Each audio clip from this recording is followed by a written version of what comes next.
Right, so this is the Casio CZ-101, and you don't realise it, but you know this synth. Released in November 1984, it was one of the first fully programmable polyphonic synths you could get for under £500. But here's the thing, it was that organ preset that accidentally soundtracked Britain's entire rave revolution.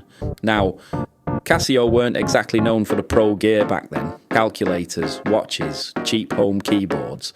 But they had this engineer, Mark Fukuda, who developed something called phase distortion synthesis. It's similar to FM synthesis, that Yamaha DX7 sound everyone knows, but it was much easier to program, and crucially, it didn't violate Yamaha's patents.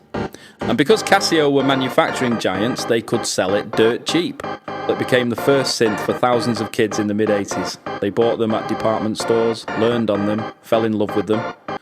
Fast forward to the 90s, and those same kids are now making UK house and rave records.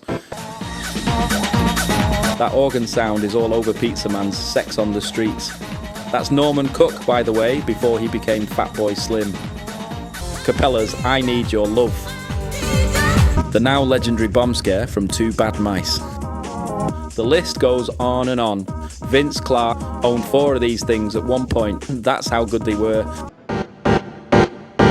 See, the thing about that organ preset is it wasn't polished. It wasn't trying to be realistic. It was digital, it was aggressive, it was dirty. And in a rave mix, cutting through kick drums and break beats, it was absolutely perfect.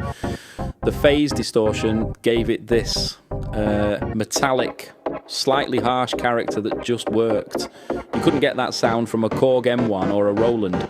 It was uniquely Casio. Today, that sound is part of UK electronic music history. It's as culturally significant as the TB303 in Acid House. So we've sampled this pristine 1984 CZ-101, captured every nuance of that legendary phase distortion character, and we're bringing it to you ready for modern production. Because some sounds don't just belong in the past, they define where we came from. Check it out on producerstack.com.